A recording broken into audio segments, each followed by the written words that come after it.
One of the biggest mistakes that I think I was making as a homekeeper before I started my Flylady journey was having too many obstacles or barriers in place for me to just do something basic. Basically, I wasted a lot of time and I made the process very inefficient, and I created obstacles that just did not need to be there.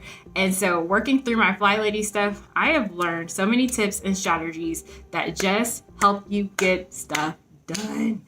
And so I'm gonna talk about that today because I feel like removing the obstacles that separate you from cleaning is a huge thing for me that just helps me not procrastinate, and it helps me just be able to get the task done. So if you're interested in the things that I do now on my Flylady journey to just save time and to help me get stuff done, then this is gonna be a great video for you. For those of you that are new to my channel, my name is Lade and I am the creator of Love Always Lade, where I like to talk about my peaceful homekeeping journey. The system that is working for me right now is Flylady. And so if you're interested in following along with my journey, then make sure that you subscribe so that you can stay in tune, and I'll continue to share these hacks with you guys. So I like to leave this disclaimer in every video. I know that my channel is not gonna be forever about it. You know, if you're one of those people who organization and beauty just runs through your veins, girl, good for you. That's just not me. Like, I was kind of on the struggle boat for a really long time with homekeeping, and so these are just my survival strategies. So if you're somebody that is thriving and you're doing well already, some of these tips may not apply to you and actually might be a downgrade. But if you're on the struggle boat like your girl was, then some of these tips might actually be an upgrade for you, if you know what I'm saying. So just some of these tips are going to be untraditional, but if they get the job done, they get the job done. So I have 10 hacks that I use to help me stay on top of the home cleaning, and I will start now. Flylady says the best time to clean your shower is while you are in it. So that is one thing that I do now to stay on top of my showers and stuff. Before Flylady, I heard of this advice, but I always thought that I needed to have, like, you know, bathtub cleaning products in there with me. And so I never felt like I wanted to like spray my bathtub down and like deal with the fumes and all that stuff. So I always felt like, well, I know that this is what we should be doing, but this is uncomfortable for me. So another thing that Flylady says is soap is soap, okay? So don't be using that excuse that you have to wait until you get your proper cleaning products, and you have to do it a certain way. Literally just use whatever soap that you can reach, whether that be shampoo. That's why I said, for those of you who are doing well, it's not for you. This is for the people who are living with grime and stuff in their shower and they're procrastinating on it. And they feel a little bit like they want to throw up in their mouth every time they get in the shower, but they just feel like they don't have time to clean it. So this is for y'all. And so use whatever soap you can reach, whether that's some body wash, whether that's some shampoo, whether that's some baby wash. Flylady says soap is soap is soap is soap.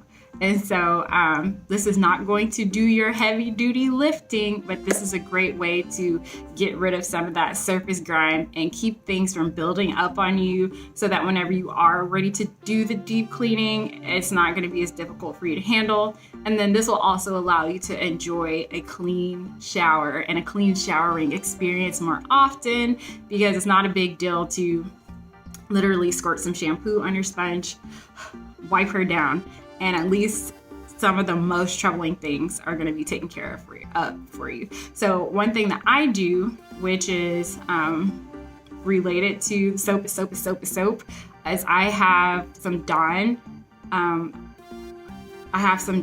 dish soap. And so I didn't want to use my hair products because I kind of like invest in those.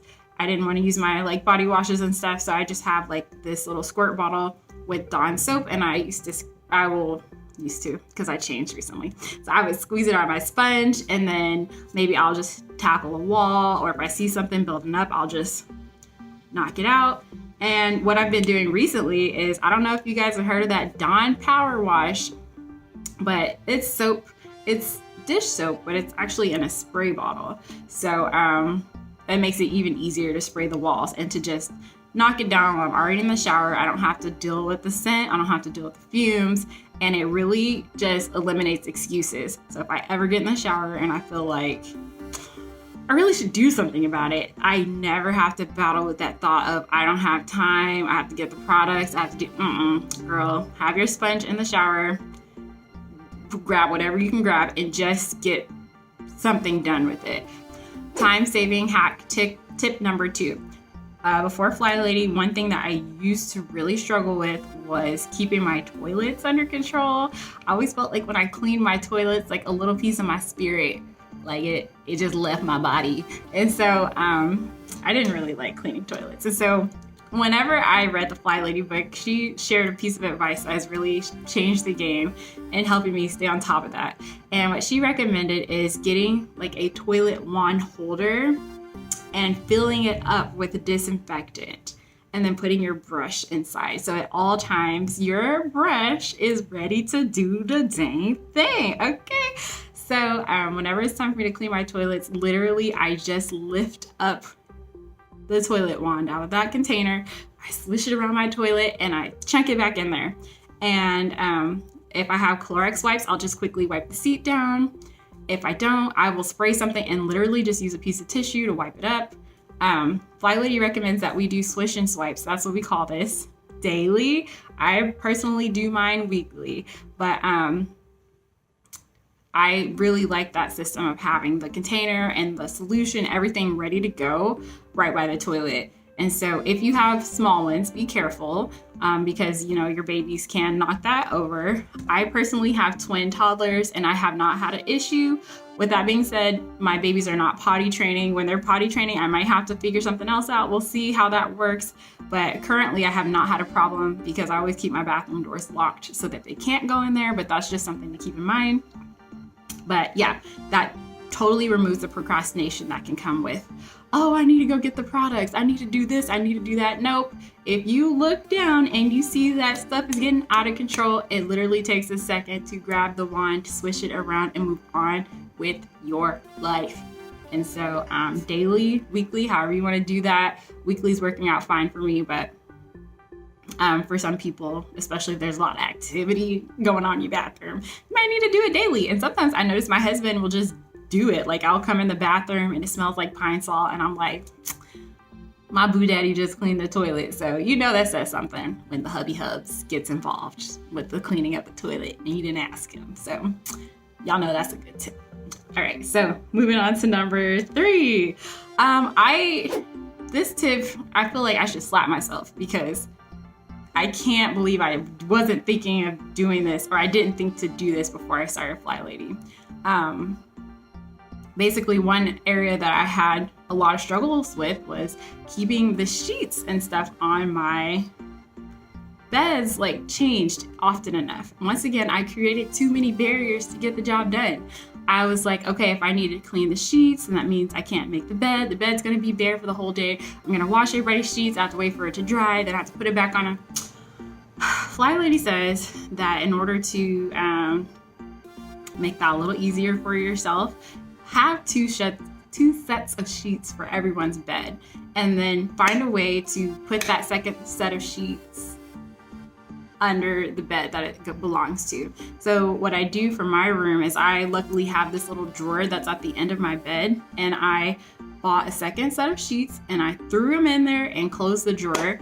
And so anytime that I need to change my sheets, there's no waiting. Like I will, on Flylady, we have our weekly home blessing. So we have 10 minutes to change all the sheets in the house. So I will pull that drawer open and then I'll whip the sheets on the bed. I'll take my dirty sheets and throw them in the dirty clothes. And then I don't worry about washing those dirty sheets until it's time to do the laundry.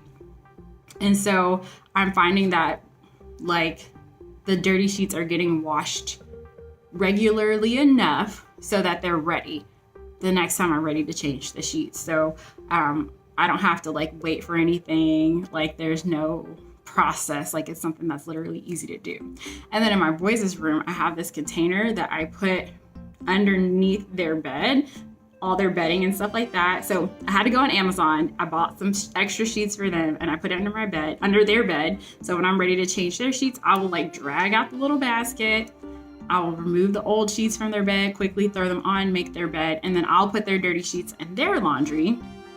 And then once again, when I do their laundry, I will wash the sheets with their laundry, and then I'm able to have them ready to go before it's time for me to change the bed again or change the sheets again. So that was tip number 3. Like I said, I could slap myself. I'm like, why did I like make this a bigger deal than it had to be?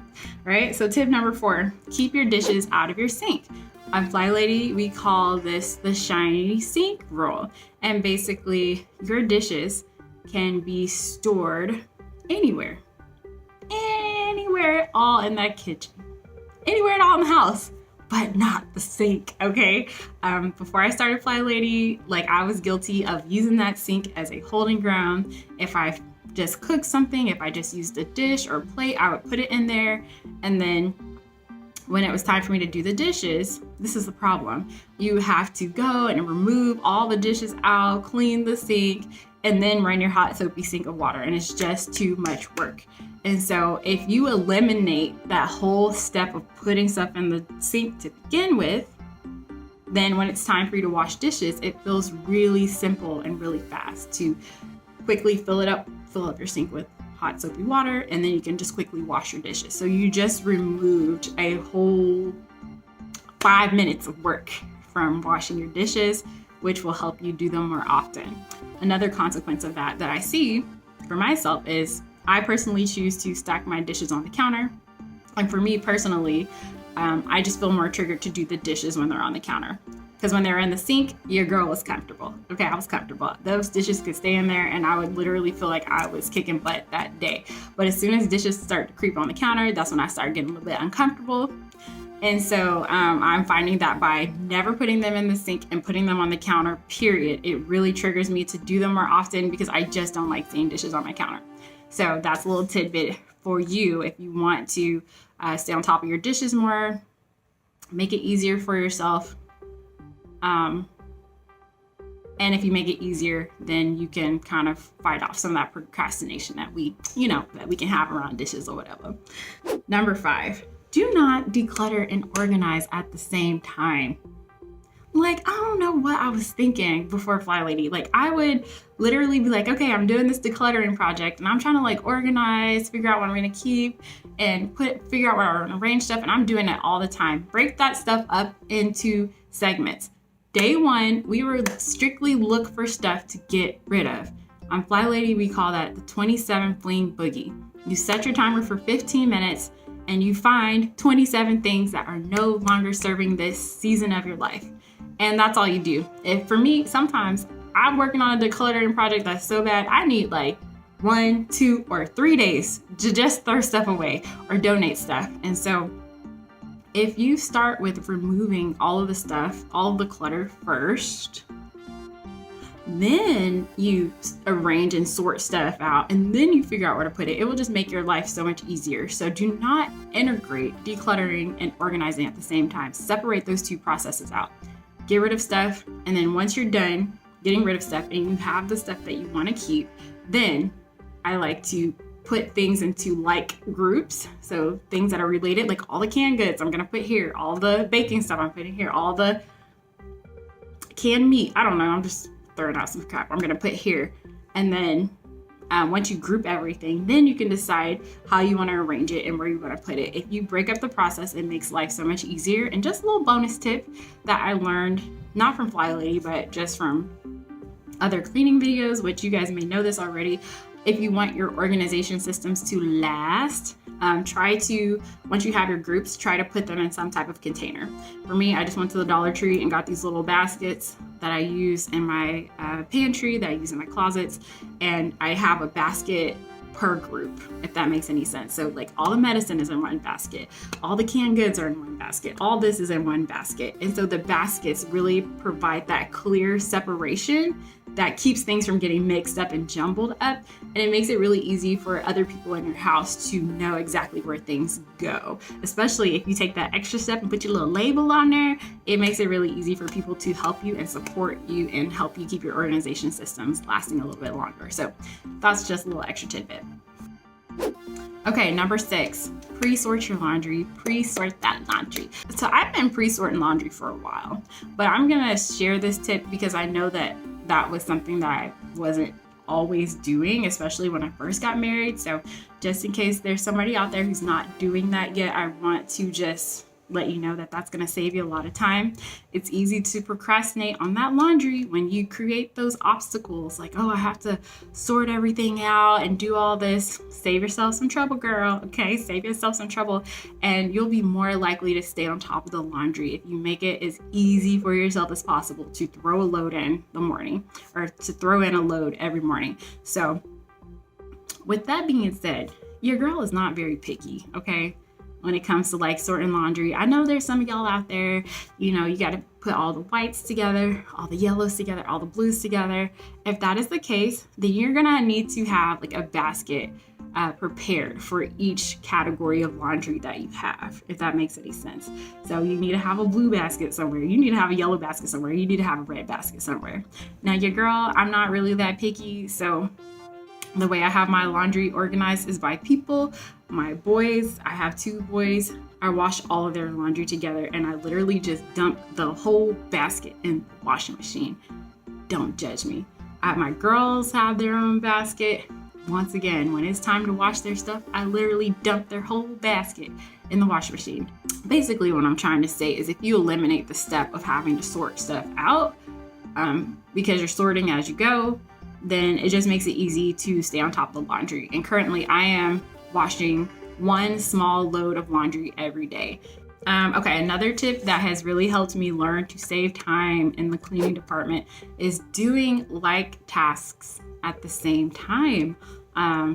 So I don't know about you guys, but before Flylady, this is what I used to do. Like let's say I wanted to vacuum a room. First, I need to pick the room up. I need to put everything together and make it look beautiful. And then I'd vacuum that one room. And I'll be like, room complete. Then I'd go to the next room and I'll tidy up the living room, make everything great. And then I'll like vacuum in there, room complete. And I'll move to the next room. You guys, it's a good strategy. But it's a strategy that it's not nearly as efficient as just doing all the vacuuming at one time.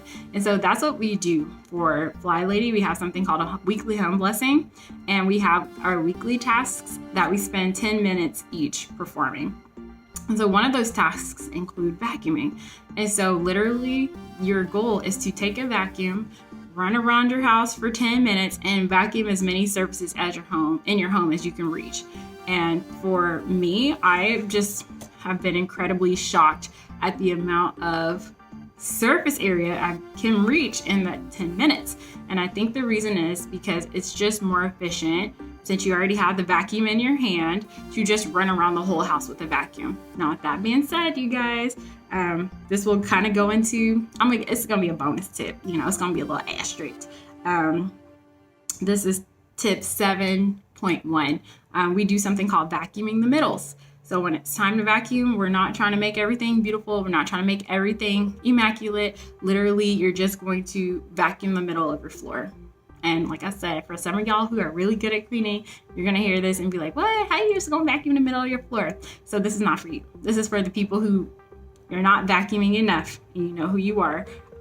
Trust me when I tell you, vacuum the middle of your floor, because when it's all said and done, you're not gonna notice the difference, and at least you don't have to live with looking at all this stuff on the floor and being like, I really should do something about it, but I don't have time. Set a timer for 10 minutes, grab the vacuum, and just hit as many surfaces as you can. When you see toys coming into your line of vacuuming, kick the toys out the way.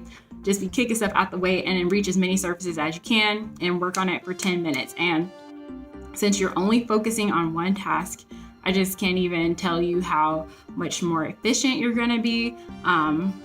It's just super efficient to not be like changing products and changing tasks and jumping back and forth. Just do one thing. We also do the same thing with mopping. We mop as many surfaces as in our home as we can for 10 minutes. once again, we're not trying to make it perfect. We're just trying to get most of the grime and stuff like that off of the floor. Same thing with dusting. When it comes time to dusting, we're not dusting one room at a time, because we are trying to eliminate, for me, we're trying to eliminate like running back and forth and getting different products and having to do this and that. We're trying to eliminate jumping from task to task. And so by single tasking, and I'm gonna run around this house with a rag and hit every horizontal surface I can. And I have my one product, and we're gonna do as much as we can. You would be surprised the amount of surface area that you can cover. Same thing with polishing windows and cleaning your mirrors and things like that. We want to focus on that one thing, have your window spray and your rag, and hit as many windows as possible. I can't tell you how much time you're gonna save by not juggling different products and running back and forth and, oh, I forgot my cleaning products over here. I have to run over there to get the spray. I have to run over there and get the rag. Just focus on one thing. And I just can't tell you, like, I feel like I'm able to reach more areas in my home when I do it that way. Oh, okay, so I said 7.1. Actually, that was tip 7 and that was tip 8.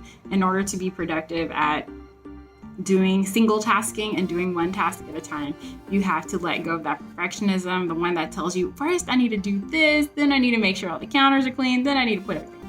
Just do it. No matter what the starting condition of your home looks like, no matter how much crap is on the floor, no matter what's on the on your surfaces, no matter what, just run through your house with the rag or with the vacuum or with the mop and do as much as you can. Kick stuff out the way as you go. If you have a few moments, maybe put stuff away as you go, but don't let this idea that there's only one way to handle the mopping, vacuuming, dusting. Don't let those ideas of what it should look like slow you down, because if you feel like you have to go through this whole ritual before you can vacuum, before you can mop, then you're not going to be mopping as often as you should. You're not going to be vacuuming as often as you should.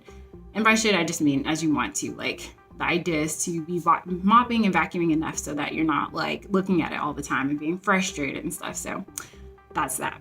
Number 9, set a timer when you clean. I know I just kind of talked about that in the previous tip.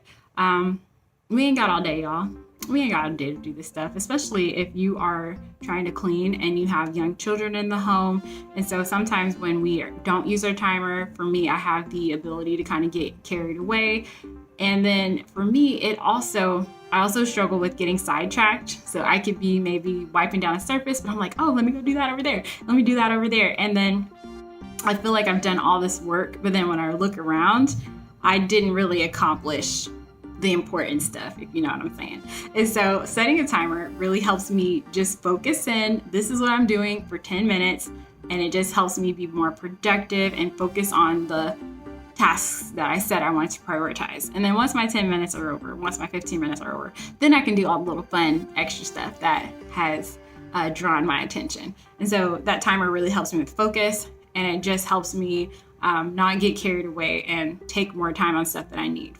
Another thing that I've learned with using a timer is if you, let's say you do your vacuuming, and when you're done, you actually are in a good mood, because you didn't just stress yourself out and overwhelm yourself, you're more likely to show up and do it again the next week. So, and then the week after that. So don't overdo stuff so that you're more likely to show up and do it again. And then the last thing that I want to tell you is have a plan. To me, whenever it comes to the homekeeping, there's the mental stuff that goes along with it. Like, how do I want to execute this? What should I do first? When's the right time to do that? And then there's the actual doing, the moving of your body to get the stuff done. And so I have found that if you have the planning already done, that's half the battle. Actually, I do my cleaning after I get done, being in my office, because I work in the morning. So as soon as I run downstairs, I'm already hitting the ground running. I'm already pulling out the product that I need for the day. I'm already doing the stuff that I need to do. And so by not having to sit down, write the to-do list, think about when I'm going to do it, it just helps me be able to execute faster. And then whenever I do have a pocket in my day, maybe everybody's kind of calm and I can squeeze in a little task or two, it just helps me be able to maximize little pockets of time in my day when I already know what is expected of me and what I need to accomplish to get my goal done. So that's that. So there you have it. Those are 10 tips that I use to kind of help me hop over procrastination. These tips are things that definitely make it faster to get the job done. Some of these tips are a little untraditional, which is fine with me. And for some of you guys, I know that you're going to hear this and be like, what? I can't do that. And I want you to let you know that those feelings are absolutely normal, because I had the same reaction when I heard some of these tips. And I just want to encourage you to try it first before you knock them. Especially the whole tip of using whatever products you have in your shower to keep your shower clean. I know that's going to help some of y'all today. Try it first, and then if you don't like it, never do it again. But something tells me you're gonna like it. And the tip about trying to vacuum your house in one day, kicking stuff out the way, I know you're gonna feel that resistance. Something in your spirit is gonna be like, no girl, that's not the way for me. Once again, try it and see if you don't get addicted to them vacuum lines, because something tells me that you're not gonna care when you see them vacuum lines and you're not like stressing out about all the stuff on your floor. If something's telling you that I can't mop in 10 minutes, I'm not doing it right, do it and tell me in about 30 days if you do not get addicted to the scent of pine saw. To me, in my house, like I said, I used to struggle with staying on top of that. And now I do my mopping on Fridays. And like when I smell that pine saw on Friday, that just lets me know that the week is done. Okay, like the week is done. It's the weekend when I smell that pine saw. And same thing when I do I do my polishing, like I polish the windows and I polish my countertops, even though it's not a beautiful job. I just love, like, it makes me feel like my whole life is together, when I smell my products and stuff throughout the house. And for anything that you're not able to deep clean, because we're using our timed cleanings, we're vacuuming in the middles, we're doing what we can, we have time for that. I have a video where I kind of talk about how I structure my weekly cleaning, and we have plenty of time throughout the month where we go back in, we refine, we do deep cleaning, we do decluttering. And so that's why it's not a problem for me to just maintain it throughout the week and do like a little quick, a little hustle job or whatever, because I know that if it's not done well, that I can always, number one, fix it when I go back and do it again the next week, or I can fix it in my deep cleaning. So it will eventually get done. But it's just cool when you can just show up and make cleaning as easy as possible for yourself, so that you're more likely to do it more often. So that's all I have for you guys today. If you guys are new, please make sure that you subscribe on your way out for more videos like this. And also make sure you like this video. That helps my channel out so much. And I want to know, which of these tasks are you going to implement today? I'm just curious to know, or this week. All right, I'll talk to you guys later. Bye.